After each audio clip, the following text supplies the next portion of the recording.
Hey guys, this is Mohit Kumar Kashyap और आप सभी का वेलकम है गुरुकुल हब यूट्यूब चैनल पर। गाइस, आपके लिए आज एक बहुत इंपॉर्टेंट टॉपिक पर एक बहुत इंपॉर्टेंट वीडियो लेकर आया हूं।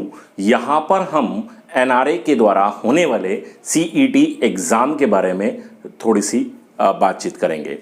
कुछ आपके अहम सवाल, कुछ मुद्दे ऐसे हैं जिनके बारे में आपको एक डाउट बना हुआ है, तो उन सारे डाउट्स को मैं क्लियर करूंगा। ठीक है, उन सारे सवालों के जवाब मैं दूंगा जो मुझे मेरे लास्ट वीडियोस के कमेंट बॉक्स में मिले।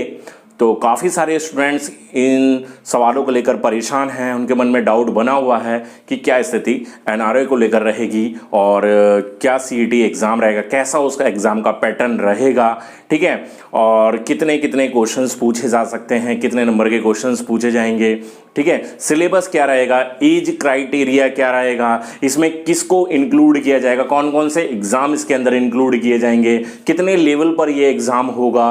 ठीक है, अगर एक बार हम सीईटी एग्जाम पास कर लेंगे तो उसके बाद की क्या सिचुएशन बनने वाली है। तो इन सारे कुछ महत्वपूर्ण क्वेश्चंस के आंसर मैं आज की इस वीडियो में आपको दूंगा और ये वीडियो आपके लिए बहुत ज़्यादा बेनिफिशियल होने वाली है अगर आप किसी भी सरकारी नौकरी के लिए, सेंट्रल गवर्नमेंट की सरकारी नौकरी के लिए तैयारी कर रहे हैं। तो इस वीडियो के साथ बिल्कुल लास्ट तक जुड़े, इसके एक अहम पॉइंट पर आप ध्यान दें, है ना, और सब चीजों को बिल्कुल बारीकी से सुने समझें, है ना, तो आपके हर एक सवाल का जवाब आपको मिलेगा, आपके हर एक डाउट का सॉल्यूशन यहां पर मिलेगा। वीडियो पसंद आती है, वीडियो को लाइक जरूर से करना और दोस्तों के साथ शेयर जरूर से करना, क्योंकि काफी सारे स्टूडेंट्स ऐसे हैं, मेरे प्यारे मित्र ऐसे हैं जिनके ये डाउट बने हुए हैं, और चैनल को सब्सक्राइब भी जरूर से करना। तो एक एक करके मैं एक एक चीज पर आता हूं। यहां पर जो हमारा सबसे पहला सवाल है कि एनआरए नेशनल रिक्रूटमेंट एजेंसी के द्वारा सीईटी का गठन हो रहा है ना, और ये अप्लाई कब होगा। तो ये अप्लाई होगा स्टूडेंट अब जो नया कैलेंडर जारी होगा। ठीक है, नए कैलेंडर से जारी होने के साथ साथ इसकी शुरुआत हो जाएगी। इसके अंतर्गत 3 बहुत बड़े बड़े रिक्रूटमेंट बोर्ड हैं, उनको इसमें शामिल किया जा रहा है, जिसमें है आईबीपीएस जो बैंकिंग के सभी एग्जाम लेते हैं। बैंकिंग में कौन कौन से एग्जाम हैं, अभी फिलहाल आईबीपीएस पीओ का एग्जाम होता है। ठीक है, आईबीपीएस क्लर्क का एग्जाम होता है, आईबीपीएस आरआरबी पीओ और क्लर्क दोनों का एग्जाम, जो ग्रामीण बैंक का जो एग्जाम होता है। ठीक है, पीओ लेवल भी और क्लर्क लेवल भी, तो इन चारों एग्जाम को इसमें इंक्लूड किया जा रहा है आईबीपीएस के थ्रू जो एग्जाम होते हैं। उसके बाद हम एसएससी की बात करें, staff selection commission. Staff selection commission का सबसे बड़ा एग्जाम, ठीक है, एसएससी सीजीएल इसमें रहेगा, एसएससी सीएचएसएल इसमें रहेगा, एसएससी के जितने भी एग्जाम हैं, जूनियर इंजीनियर का एग्जाम है। ठीक है, और एसएससी एमटीएस है, एसएससी जीडी है। ठीक है, मतलब कि एसएससी के द्वारा जितने भी एग्जाम कंडक्ट किए जाते रहे हैं अभी तक पास्ट में, उन सभी एग्जाम को इस सीईटी के अंदर लाया जाएगा। फिर थर्ड बात करते हैं आरआरबी, रेलवे रिक्रूटमेंट बोर्ड या रेलवे रिक्रूटमेंट सेल। ठीक है, तो इसको भी इसके अंतर्गत लाया जा रहा है। एनटीपीसी हो गया, आपका ग्रुप डी एग्जाम हो गया। ठीक है, एएलपी के एग्जाम हैं या अदर एग्जाम है, टेक्निकल एग्जाम होते हैं। ठीक है, तो उन सभी एग्जामों को भी इसके अंतर्गत लाया जा रहा है। अब ये एग्जाम 3 लेवल पर होगा, एक ग्रेजुएट लेवल हो गया, एक आपका 12th लेवल हो गया और एक 10th लेवल पर हो गया। ठीक है, तीनों एग्जाम के लिए एलिजिबिलिटी क्राइटेरिया डिफर रहेगा, एज क्राइटेरिया तीनों के लिए अलग अलग रहेगा। ठीक है, 10th लेवल के लिए 10th पास मिनिमम रिक्वायरमेंट रहती है, और फिर आता है 12th यानी कि 10+2। ठीक है, या तो 10th के बाद आपने 2 साल का कोई डिप्लोमा कर रखा हो, या फिर आपने 12th पास कर रखी हो, या फिर ग्रेजुएशन। तो 3 अलग अलग श्रेणी में इसको बांटा जाएगा। ठीक है, अब सबसे बड़ा ये सवाल बनता है कि तीनों को इसके अंतर्गत रखा गया, आईबीपीएस, एसएससी और आरआरबी। तो सभी का, इन सभी का, जहां आप आईबीपीएस पीओ का एग्जाम अलग देते थे, क्लर्क का एग्जाम अलग देते थे, या एसएससी सीजीएल का एग्जाम अलग देने जाते थे, सीएचएस अलग हो गया, एमटीएस अलग हो गया, एनटीपीसी अलग हो गया, एएलपी अलग हो गया, तो अब क्या होगा, इन सबको एक छत के नीचे लाया गया है, वो है एनआरए, नेशनल रिक्रूटमेंट एजेंसी। तो अब आईबीपीएस नहीं है, अब एसएससी नहीं है, अब आरआरबी नहीं है, अब क्या है, एनआरए है। और वो एनआरए आपका सीईटी लेगा, कॉमन एलिजिबिलिटी टेस्ट लेगा। तो पूरे भारतवर्ष के अंदर जो भी 2 से 2.5 करोड़ अभ्यर्थी हर साल किसी भी सरकारी नौकरी के लिए आवेदन करते हैं, किसी भी सेंट्रल गवर्नमेंट की सरकारी नौकरी के लिए आवेदन करते हैं, अब उसको सीईटी एग्जाम देना होगा। ठीक है, अब मान लीजिए आपने सीईटी एग्जाम दिया, तो अब इसका पेपर पैटर्न क्या है तो वो मैं थोड़ा सा आपको बता देता हूं। अभी हालांकि ऑफिशियली क्लियर कट कोई भी नोटिफिकेशन जारी नहीं हुआ है कि क्या क्या इसमें सिलेबस रहेगा, लेकिन जो मुझे पता है या जो मैंने थोड़ा सा रिसर्च किया, एनालिसिस किया है, वो यही है कि जो उसका पेपर पैटर्न रहेगा वो सिमिलर रहेगा एसएससी के जैसा ही। मतलब वही मैथमेटिक्स यहां पर रहने वाला है, वही रीजनिंग यहां पर रहने वाली है, जीके जीएस का जो पोर्शन रहता है वही रहेगा, और यहां पर रहने वाला है आपका इंग्लिश। ठीक है, इंग्लिश आरआरबी वालों के लिए थोड़ा सा एक सरप्राइज करने वाली चीज हो जाती है। हालांकि बैंकिंग और एसएससी वाले स्टूडेंट उसको लगातार पढ़ रहे हैं, लेकिन आरआरबी के लिए थोड़ा सा वो सरप्राइज करने वाली चीज रहेगी।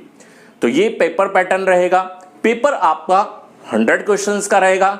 हाँ, मार्किंग की यहां बात करूं तो क्वेश्चन पेपर जो रहेगा आपका वो 100 मार्क्स का भी हो सकता है और 200 मार्क्स का भी हो सकता है। नेगेटिव मार्किंग भी यहां पर जरूर रहेगी, क्योंकि एसएससी, आरआरबी और आईबीपीएस तीनों में ही नेगेटिव मार्किंग ऑलरेडी पहले से लागू है। ठीक है, जब भी आप इस एग्जाम को देंगे, सीईटी एग्जाम को देने के बाद आपको एक स्कोर कार्ड दिया जाएगा। वो स्कोर कार्ड एक मिनिमम कट ऑफ के हिसाब से होगा, और वो स्कोर कार्ड आपका 3 साल तक के लिए वैलिड रहेगा। जी हां, आप उस स्कोर कार्ड के आधार पर 3 साल के अंदर जितनी भी एसएससी, आरआरबी या आईबीपीएस के थ्रू जितनी भी वैकेंसीज आती हैं, आप अपने मन मुताबिक उनमें आवेदन कर सकते हैं और नेक्स्ट फेज के एग्जाम की तरफ आगे बढ़ सकते हैं, जिसको हम टियर 2 या फिर मेन एग्जाम या फिर सीबीटी 2 बोलते हैं। तो एक बहुत बड़ा सवाल था बच्चों के दिमाग में कि सीईटी पास करने के बाद की स्थिति क्या रहती है। तो वो यही रहेगी कि आपको उस एग्जाम को पास करने के बाद एसएससी, आरआरबी या आईबीपीएस की तरफ जाना होगा, जिसमें भी आपको बेहतर लगता है, जो भी आपको अपने मार्क्स के हिसाब से या आपको चॉइस के हिसाब से जो बेस्ट लगता है उसकी तरफ आप जाएंगे, और 3 साल तक आपका ये स्कोर कार्ड वैलिड रहेगा। आप इस दौरान हर साल ये परीक्षा आयोजित होगी, तो आप उसको दोबारा भी दे सकते हैं, तीसरे साल फिर भी दे सकते हैं। तो जो भी आपका बेस्ट स्कोर होगा वो आप उसको लेकर आगे सेकेंड फेज के एग्जाम की तरफ आगे बढ़ सकते हैं। पेपर पैटर्न की बात मैं ऑलरेडी यहां पर कर चुका हूं। मैंने यहां पर यह भी बोल दिया है कि इंग्लिश यहां पर एक अहम मुद्दा रहेगा सभी स्टूडेंट्स के लिए। अब हमारा मेन सवाल आता है कि एज क्राइटेरिया क्या रहेगा। देखिए, एज क्राइटेरिया को लेकर थोड़ा सा यहां पर डाउट बन रहा है, क्योंकि जहां पर हम एसएससी सीएचएसएल में देखते हैं तो 27 एज, एसएससी सीजीएल में भी इतना ही है। ठीक है, बैंकिंग में पीओ के लिए 28 है। ठीक है, और वहीं आरआरबी की बात करते हैं तो आरआरबी में आपको 30, 32, 35 तक की एज भी देखने को मिलती है। यहां पर कोई ना कोई मिनिमम टू मैक्सिमम निर्धारित कोई ना कोई की जाएगी। वो आपको जब एनआरए की तरफ से ऑफिशियल जानकारी मिलेगी तब वो थोड़ा सा क्लियर हो पाएगा। रिलैक्सेशन यहां पर सभी के लिए बराबर ही रहेगा एज यूजुअल, जैसे कि सेंट्रल गवर्नमेंट्स की नॉर्म्स है। वही ओबीसी 3 साल की छूट और एससी एसटी 5 साल की छूट। ठीक है, उसी हिसाब से अदर कैटेगरी के लिए भी यहां पर जो एज में है वो छूट दी जाएगी। तो एज को लेकर भी जो बन रहा है सवाल, वो भी मुझे लगता है अब आपके माइंड से वो डाउट भी क्लियर हो गया होगा। सबसे मेन बात ये रहेगी कि आपको अब अलग अलग डिफरेंट एग्जाम को देने की जरूरत नहीं पड़ेगी। आपको केवल एक कॉमन एग्जाम देना है। कॉमन एग्जाम के बाद आप अपनी चॉइस के हिसाब से किसी भी एग्जाम की तरफ मूव कर पाएंगे।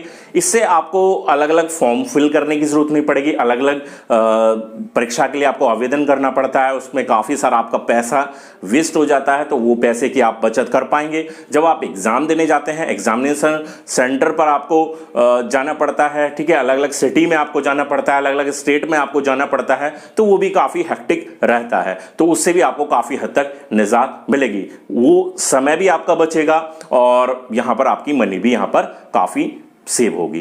तो उस समय को आप अपनी प्रिपरेशन पर लगा सकते हैं। ठीक है, नेक्स्ट फेज के एग्जाम पर आप लगा सकते हैं। तो स्टूडेंट, आपको आई होप कि यहाँ पर जो आपके सवाल थे, उन सवालों के सभी सवालों के मैंने अहम सवालों को लिया यहाँ पर और उनके जवाब दिए। अभी भी अगर किसी को लगता है कि किसी भी क्वेश्चन में अभी डाउट है तो आप बिल्कुल फ्रेंकली पूछ सकते हैं। कुछ बच्चों का सवाल है कि ये कब से लागू होगा, तो मैंने अभी जिक्र किया है कि शुरुआत में ही अभी जिक्र किया था कि जो हमारा जो नेक्स्ट कैलेंडर आएगा, नया सेशन स्टार्ट होगा 2021 का, उससे इसको स्टार्ट किया जाएगा। ठीक है, तो उसी में एसएससी, आरआरबी और आईबीपीएस को उसी के तहत रखकर सीईटी कॉमन एलिजिबिलिटी टेस्ट के द्वारा इसको कंडक्ट कराया जाएगा। अभी फिलहाल जितनी भी वैकेंसीज ऑलरेडी हैं, जितनी भी परीक्षाएं ऑलरेडी पहले से प्रोसेस में हैं, उन पर इसका कोई असर नहीं पड़ने वाला है, चाहे वो एसएससी सीएचएसएल हो। ठीक है, एसएससी सीएचएसएल का एग्जाम भी पोस्टपोन हुआ रखा है। ठीक है, और एनटीपीसी भी अभी तक नहीं हुआ है, ग्रुप डी भी अभी तक नहीं हुआ है। तो ये एग्जाम इस एनआरए के अंतर्गत, ये सीईटी एग्जाम के अंतर्गत नहीं आने वाले हैं। एक बहुत बड़ा सवाल ये बनता है कि कुछ बच्चों ने एसएससी सीएचएसएल का एग्जाम दिया था, मार्च में वो एग्जाम चल रहा था। ठीक है, और मेरे ख्याल से 2 या 3 दिन वो एग्जाम हुआ था, उसके बाद की सारी डेट का वो एग्जाम पोस्टपोन हो गया है। तो चाहे वो पोस्टपोन हो गया है, ठीक है, बेशक तब भी ये एग्जाम एनआरए के अंतर्गत नहीं आएगा, एनआरए का इस पर कोई प्रभाव नहीं पड़ेगा। तो जिन भी स्टूडेंट का भी एग्जाम नहीं हुआ है, उनका एग्जाम पोस्टपोन, जो भी डेट निर्धारित डेट है, उस पर करा दिया जाएगा। क्लियर? तो आई होप कि आपको आपके हर एक सवाल का आंसर मिल गया होगा। अभी भी आपके माइंड में कोई भी डाउट है, कोई भी प्रश्न है, तो बिल्कुल आप फ्रेंकली पूछ सकते हैं, कमेंट बॉक्स में पूछ सकते हैं।